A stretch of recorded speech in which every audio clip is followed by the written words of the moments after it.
தாழ்மையை குறித்து போன வீடியோவில் அநேக காரியங்களை நாம் கற்றுக்கொண்டோம். தாழ்மைனா என்ன, கர்த்தர் நம்மக்கிட்ட என்ன எதிர்பார்க்கிறாரு, கிறிஸ்துவின் உதாரணம் தாழ்மையில் நம்ம பார்த்தோம். தாழ்மையான இருதயம், சார்ந்து கொள்கிற இருதயம், வெறுமையாக்கப்பட்ட இருதயம், சார்ந்து கொள்கிற இருதயம். அந்த இருதயம் என்ன பண்ணுதுங்க? கர்த்தரை நோக்கி பார்க்கிறது, பிறர்களை தனக்குன்னா இன்னும் மேன்மையாக பார்க்கிற ஒரு இருதயமாக இருக்கிறது இல்லைங்களா? அநேக காரியங்களை நாம் பார்த்தோம். இன்றைக்கு தாழ்மை இருக்கிறவங்களுக்கு என்ன ஆசீர்வாதங்கள் என்று சில காரியங்களை நாம் பார்த்து வேத வசனத்திலிருந்து நாம் தியானிக்க போகிறோம். இந்த காலை வேளையில் கைரோஸ் வீடியோக்கு உங்களை நாங்கள் வரவேற்கிறோம். கர்த்தர் இந்த காலை வேளையில் உங்களோடு பேசுவார் என்று நாங்கள் விசுவாசிக்கிறோம். சங்கீதம் 138வது சங்கீதம் 6வது வசனம். கர்த்தர் உயர்ந்தவராய் இருந்தும் தாழ்மை உள்ளவனை நோக்கி பார்க்கிறார், மேட்டிமை ஆனவனையோ தூரத்திலிருந்து அறிகிறார். தாழ்மை உள்ளவர்களை கர்த்தர் நோக்கி பார்ப்பார். ஹல்லேலூயா. உங்க உள்ளத்துல இந்த மனப்பான்மை, இந்த குணாதிசயம் காணப்பட்டுச்சுன்னா இது ஒரு மேக்னெட் மாதிரி கர்த்தரை திரும்பி பார்க்க வைக்கிற ஒரு காரியம் இது. ஹல்லேலூயா. கர்த்தர் யாரை பார்க்கிறாருங்க? பணக்காரனை பார்க்கல, பெரிய பட்டதாரியை பார்க்கல, பெரிய பெரிய காரியங்களை செய்தவர்களை பார்க்கல. ஆனா தாழ்மை உள்ளவர்களை God regards the humble. ஹல்லேலூயா. அப்போ நம்ம உள்ளத்துல தாழ்மை இருந்தால் பெரிய ஆசீர்வாதம் என்ன தெரியுங்களா? கர்த்தர் நம்மளை நோக்கி பார்க்கிறார். If you are humble, God regards you. ரெண்டாவதான ஆசீர்வாதத்தை நம்ம பார்க்கிறோம். சங்கீதம் 9வது அதிகாரம் 12வது வசனம். இரத்தப்பழிகளை குறித்து அவர் விசாரணை செய்யும் போது அவைகளை நினைக்கிறார், சிறுமைப்பட்டவர்களுடைய கூப்பிடுதலை மறவார். ஹல்லேலூயா. தாழ்மையா இருக்கிறவங்க, the Lord hears the cry of the humble. Praise the Lord. நீங்க தாழ்மை உள்ளவர்களாக இருந்தீங்கன்னா கர்த்தர் உங்க ஜெபத்தை கேட்டுக்கொண்டிருக்கிறாருன்னு அர்த்தம். அதுக்காக தான் 2 நாளாகமம் 7வது அதிகாரம் 14வது வசனத்துல இருக்கிறோம். நம்ம இப்படிதான் வாசிக்கிறோம் இல்லைங்களா? என் நாமம் தரிக்கப்பட்ட என்னுடைய ஜனங்கள் தன்னைத்தானே தாழ்த்தி ஜெபம் பண்ணி பொல்லாத வழிகளை விட்டு திரும்பி, பாருங்க, தாழ்த்தி இல்லதான் ஃபர்ஸ்ட் ஆண்டவர் தொழுகிறார் இல்லைங்களா? அப்புறம் தான் அவங்க ஜெபம் பண்ணுறது, பொல்லாத வழிகளை விட்டு திரும்புறது, தேவனுடைய முகத்தை தேடுகிறது, அந்த தேசத்துக்கு சேமத்தை கொடுப்பேன்னு ஆண்டவர் சொல்லியிருக்கிறார். எங்க தொடங்குதுங்க இந்த ஆசீர்வாதம்? எங்க தொடங்கும்? தேசத்துக்கு சேமம் எங்க தொடங்கும்? தன்னைத்தானே தாழ்த்தி. Praise the Lord. இந்த தாழ்மை இருக்கிற இடத்துல ஜெபங்களை கர்த்தர் கேட்கிறவரா இருக்கிறார். ஜெபிக்கிறதுக்கு முன்பதாக சேமத்தை பார்க்கணும்னா ஜெபிக்கணும். ஜெபிக்கிறதுக்கு முன்பதாக தாழ்மை இல்லாம ஜெபமே வராதுங்க. ஹல்லேலூயா. மூன்றாவது ஆசீர்வாதத்தை நாம் பார்க்கிறோம். ஏசாயா 57வது அதிகாரம் 15வது வசனம். நித்தியவாசியும் பரிசுத்தர் என்கிற நாமமும் உள்ளவராகிய மகத்துவமும் உன்னதமானோரும் சொல்லுகிறார், உன்னதத்திலும் பரிசுத்த ஸ்தலத்திலும் வாசம் பண்ணுகிற நான் பணிந்தவர்களின் ஆவியை உயிர்ப்பிக்கிறதற்கும் நொறுங்கினவர்களின் இருதயத்தை உயிர்ப்பிக்கிறதற்கும் நொறுங்குண்டு பணிந்த ஆவி உள்ளவர்களிடத்திலும் வாசம் பண்ணுகிறேன். ஹல்லேலூயா. யாருக்கு எழுப்புதல்? யாருங்க கர்த்தர் உயிர்ப்பிப்பாரு? பணிவுள்ளவர்களும் தாழ்மை உள்ளவர்களும் நொறுங்குண்ட ஆவி இருக்கிறவர்களும். The Lord revives the humble. Hallelujah. The Lord restores the humble. ஆண்டவர் யாருங்க இந்த மாதிரி ஆசீர்வதிக்கிறாரு? தாழ்மை உள்ளவர்களை பார்த்து ஆண்டவர் உயர்ந்த இருக்கிறவர் பார்த்து சொல்றாருங்க இல்லைங்களா? கர்த்தர் உயர்த்தல இருக்கிறாரு. ஆனா தாழ்மை உள்ள ஆத்துமாக்கு, ஒருவேளை சோர்ந்து போயிருக்கிறீங்களா? ஒருவேளை ஒரே டயர்டா களைப்பா இருக்கிறீங்களா? ஐயோ என்னால முடியல, எல்லா இடத்துலையும் ஒரு நெருக்கடியில் இருக்கிறேன்னு யோசிச்சு கொண்டு இருக்கிறீங்களா? There's a refreshment for your soul. தாழ்மை உள்ளவர்களை தாவீதை குறித்து நம்ம பார்க்கும்போது ஒரு நல்ல உதாரணத்தை பார்க்கிறோம் இல்லைங்களா? அவன் ஒரு நாடோடியாக அவன் வேட்டையாடப்பட்டு வனாந்தரத்தில் குகைங்களில் ஒளிஞ்சுக்குன்னு சாப்பாடு தண்ணிக்கு சரியான வழி இல்லாமல் அநேக நேரத்தில் ஒரு கஷ்டமான பாதையில் தாவீது வந்தாலும் கர்த்தருக்கு முன்பதாக தாழ்மை உள்ளவனாக இருக்கிறான் இல்லைங்களா? கர்த்தருக்கு முன்பதாக அவன் பணிவு எப்படி இருக்கு பாருங்களேன். அதுக்காக தான் ஆண்டவர் அந்த மாதிரி பாதையில் அவன் இருந்தாக்கிறோம். அவன் ஆத்துமாவை ஆண்டவர் என்ன பண்ணுறாருங்க? ஆண்டவர் ரிவைவ் பண்ணுறாரு இல்லைங்களா? 86ஆம் சங்கீதத்தில் வாசிக்கிறோம், கர்த்தர் the Lord revives the soul. ஆத்துமாவை கர்த்தர் புதுப்பிக்கிறவராக இருக்கிறார். தாழ்மை உள்ளவர்களுக்கு கிடைக்கிற ஆசீர்வாதம் இதுங்க. அடுத்தது யோபு 22:29 இப்படி வாசிக்கிறோம். மனுஷர் ஒடுக்கப்படும் போது திடப்பட கடவர்கள் என்று நீர் சொல்ல தாழ்ந்தோர் ரட்சிக்கப்படுவார்கள். ஹல்லேலூயா. தாழ்ந்தவரை கர்த்தர் என்ன பண்றாருங்க? He delivers the humble. யாரெல்லாம் தாழ்ந்து இருக்கிறார்களோ நிச்சயமாக கர்த்தருடைய விடுதலையை பார்ப்பார்கள், கர்த்தருடைய ரட்சிப்பை பார்ப்பார்கள். கர்த்தருடைய கரம் அவங்களுக்காக யுத்தம் செய்கிறதை அவர்கள் பார்ப்பார்கள். உங்க உள்ளத்தை ஒண்டி தாழ்மா வச்சுக்கோங்க. பேசுனாங்க, அது பண்ணாங்க, இது பண்ணாங்க, எனக்கு விரோதமா பண்றாங்க, என்னை அநேக மக்கள் முன்னாடி கொச்சப்படுத்தி பேசுறாங்க, என் தலை குனியற மாதிரி பண்றாங்க. கவலைப்படாதீங்க, நீங்க தாழ்மையா இருங்க. உங்க தாழ்மையை எழுந்துடாதீங்க. உங்க பெருமையை பேச விட்டுடாதீங்க. உங்க பெருமை உங்களுக்காக சண்டை போட விட்டுறாதீங்க.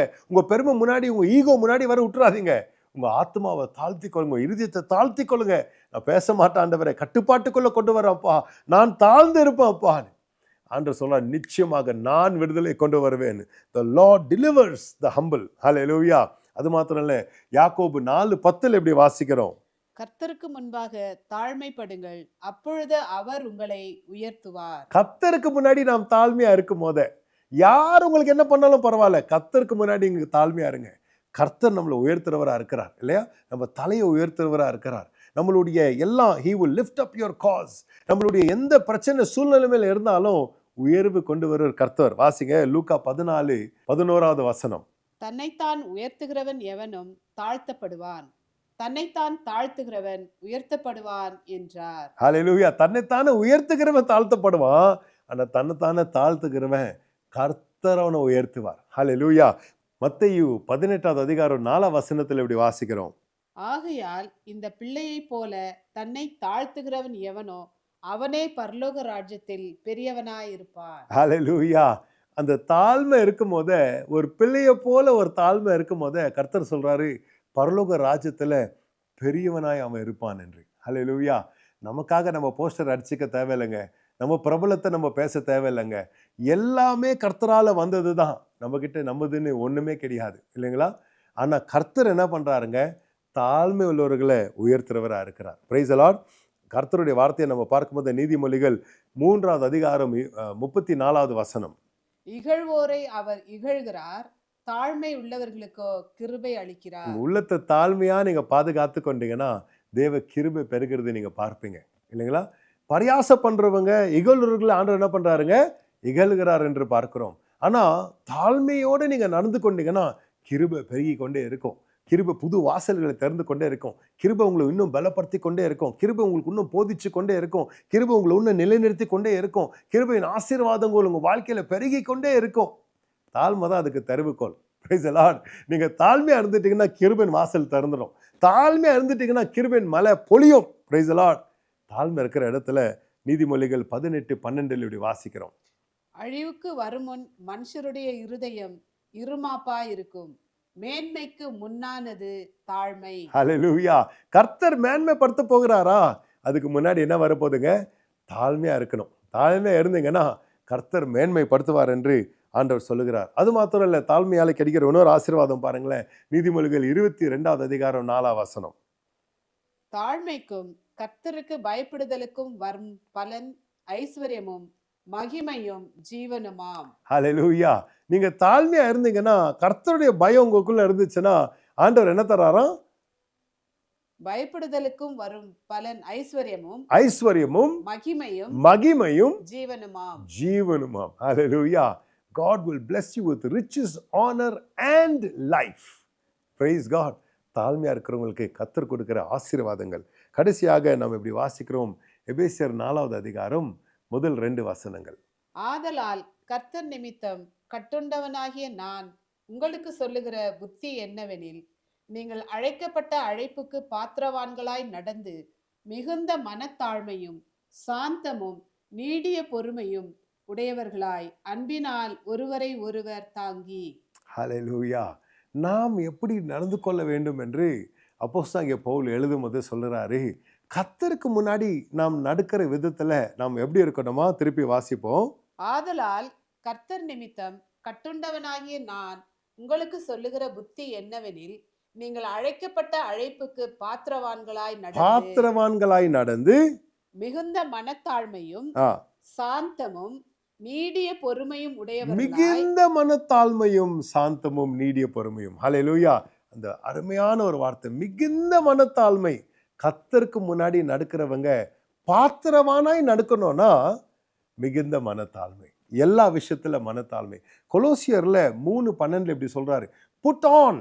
ஹல்லேலூயா. நம்ம என்ன பண்ணோம்னா, கர்த்தரால தெரிந்து கொள்ளப்பட்டவர்கள், பரிசுத்தமா இருக்கிறவர்கள் நாம் என்ன பண்ணோம்னா மனத்தாழ்மையை போட்டுக்கொள்ள வேண்டும்.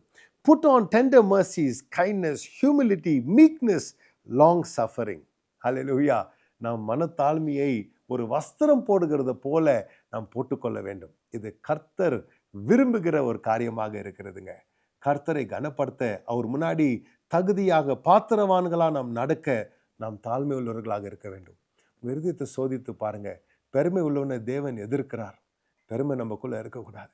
எந்த விஷயத்திலையும் ஆகட்டும் பெருமை வரக்கூடாது. ஒரு தீர்மானம் பண்ணுங்க. தினந்தோறும் கர்த்தர் முன்னாடி நான் மனத்தாழ்மையோடு நடக்க போகிறேன். ஆக நம்ம ஜெபிக்கலாம். ஹல்லேலூயா. பிதாவே, கிறிஸ்து இயேசுவை போல மனத்தாழ்மை உள்ளவர்களாக நாங்கள் இருக்கணும். லூசிஃபர் விழுந்த காரணம் பெருமை நிமித்தமாக. ஆண்டவரே, விசுவாசிகளா இருக்கிற நாங்கள் எந்த காரணத்துக்கு அப்பா பெருமைக்கு இடம் கொடுத்து நாங்கள் விழுந்து போகக்கூடாது. தாழ்மை உள்ளவனுக்கு கிருபை அளிக்கிறீர்னு பார்த்தோம். ஆண்டவரே, அநேக ஆசீர்வாதங்களை நாங்கள் பார்த்தோம். தாழ்மை உள்ள உள்ளத்துக்கு நீர் கொடுக்குற ஆசீர்வாதங்கள் ஆண்டவரே, எங்களை உங்கள் கருத்தில் நாங்கள் ஒப்பு கொடுக்குறோம்ப்பா. வழி நடத்துங்க ஆண்டவரே. தாழ்மையை எங்களுக்கு போதித்து வழி நடத்துங்கப்பா. எங்காச்சும் எங்கள் வாழ்க்கையில் பெருமை இருந்தால் நாங்கள் மன்னிப்பு கேட்குறோம். இந்த நாளப்பா உங்கள் தாழ்மையில் நாங்கள் நடக்க எங்கள் கரம் பிடிச்சு எங்களுக்கு ஞானம் கொடுத்து வழி நடத்துங்கப்பா. உமக்கே துதிகான மகிமை செலுத்துகிறோம்.